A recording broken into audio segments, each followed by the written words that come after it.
ഇന്ന് ഞങ്ങൾക്ക് ഇവിടെ പാരൻസ് ഡേ സെലിബ്രേഷൻ ആയിരുന്നു കേട്ടോ.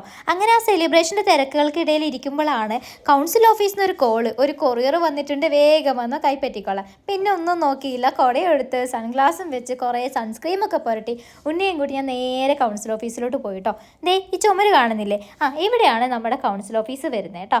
നമുക്ക് വരുന്ന എല്ലാ കൊറിയറുകളും നമ്മൾ വാങ്ങുന്നത് ഇവിടെ നിന്നാണ്. അപ്പോൾ കൊറിയറൊക്കെ വാങ്ങി അതിൻ്റെ വെയിറ്റ് കണ്ടപ്പോൾ അവിടെയുള്ളൊരു ബേബി എന്നോട് പറഞ്ഞു, ഞാൻ കൊണ്ടുതരാം മോളേന്ന്. ആയിക്കോട്ടെ ബേബിയെന്ന് ഞാനും പറഞ്ഞ് ബേബിയുടെ കയ്യിൽ ആ കൊറിയർ ഞാൻ കൊടുത്തു വിട്ടു. അതിനുശേഷം ഞാനും ഉണ്ണിയും കൂടിയിട്ട് വന്ന പോലെ തിരിച്ച് വീണ്ടും വീട്ടിലോട്ട് നടക്കാൻ തുടങ്ങി കേട്ടോ. കൊറിയർ കണ്ട സന്തോഷത്തിലാന്ന് തോന്നുന്നു കുടയൊക്കെ ഞാൻ ഉണ്ണിയുടെ കയ്യിൽ കൊടുത്തു, വെയിലത്തങ്ങ് നടക്കാൻ വേണ്ടി തുടങ്ങി. അപ്പോൾ ഈ ഒരു കൊറിയറിനെ കുറിച്ച് പറഞ്ഞില്ലല്ലോ. ഈ ഒരു കൊറിയർ എന്ന് പറയുന്നത് എൻ്റെ കെട്ടിയോൻ അങ്ങ് ദുബായിൽ നിന്ന് എനിക്ക് വേണ്ടി എൻ്റെ ബർത്ത്ഡേക്ക് വേണ്ടി കൊടുത്തു വിട്ട സമ്മാനങ്ങളാണ് കേട്ടോ. അപ്പം നിങ്ങൾ വിചാരിക്കും എന്ത് സ്നേഹമുള്ള ഭർത്താവ് ഭാര്യയ്ക്ക് വേണ്ടി ഇങ്ങനെയൊക്കെ സമ്മാനങ്ങളൊക്കെ കൊടുത്തു വിടുന്നുണ്ട്. അങ്ങനെയൊന്നും അല്ല കേട്ടോ കാര്യം. എൻ്റെ തനി കോണ ആൾ കാണുന്നുള്ളത് കൊണ്ടാണ് എനിക്ക് ഗിഫ്റ്റൊക്കെ കൊടുത്തു വിടുന്നത് കേട്ടോ. നാട് വിട്ട് വേറൊരു സ്ഥലത്ത് നിൽക്കുമ്പോഴാണ് ഇങ്ങനെയൊക്കെയുള്ള ഗിഫ്റ്റുകളുടെ വില നമ്മൾ അറിയുന്നത്. നമ്മളെ തേടി വരുന്ന ഓരോ ഗിഫ്റ്റുകൾക്ക് പിന്നിലും ഓരോരോ കഥകളുണ്ടാവും. സ്നേഹത്തിൻ്റെയും കാത്തിരിപ്പിൻ്റെയും ഒരുപാട് കഥകൾ.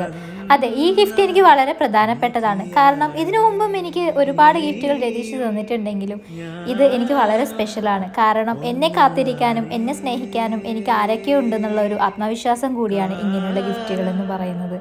അതുകൊണ്ട് തന്നെ ഇതെനിക്ക് വളരെ സ്പെഷ്യലാണ്. അപ്പോൾ ഞാൻ എക്സൈറ്റഡ് ആണ് എന്താണ് അതിനുള്ളിലെന്ന് അറിയാൻ വേണ്ടിയിട്ട്. കാരണം എനിക്ക് അറിഞ്ഞുകൂടാ അതിൻ്റെ ഉള്ളിൽ എന്താണെന്നുള്ളത്. അങ്ങനെ കൊറിയർ ഞാൻ തുറക്കാണ് കേട്ടോ. ഓൾറെഡി കസ്റ്റംസ് ചെക്കിംഗ് ഒക്കെ കഴിഞ്ഞതുകൊണ്ട് കുറച്ചും കൂടി ഈസി ആയിരുന്നു എനിക്ക് തുറക്കാൻ. അവർ ഓൾറെഡി അത് കീറി വെച്ചിരിക്കുകയായിരുന്നു കേട്ടോ.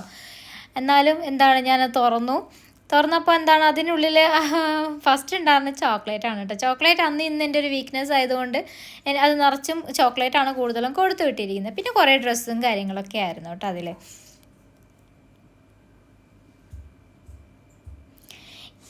ഇതൊന്നും കൂടാതെ അതിൽ വന്ന എനിക്ക് ഏറ്റവും ഇഷ്ടപ്പെട്ട എന്താണെന്ന് വെച്ച് കഴിഞ്ഞാൽ ഞാൻ പറയും ഈ ഒരു കാർഡാണെന്നുള്ളത്. നോക്ക് എന്ത് രസമല്ലേ.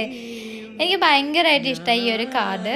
കുറേ വർഷങ്ങൾക്ക് ശേഷമാണ് ലൈഫിൽ ഇങ്ങനെ ഒരു കാർഡൊക്കെ കിട്ടുന്നത്. പണ്ട് സ്കൂളിലൊക്കെ പഠിക്കുമ്പോൾ ആരെങ്കിലുമൊക്കെ ഇങ്ങനെ ഗിഫ്റ്റായിട്ട് തരുമല്ലോ കാർഡൊക്കെ.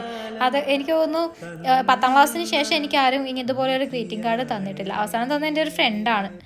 സോ ഇതാണ് എൻ്റെ ചുരിദാർ. എങ്ങനെയുണ്ടെന്ന് പറയണേ.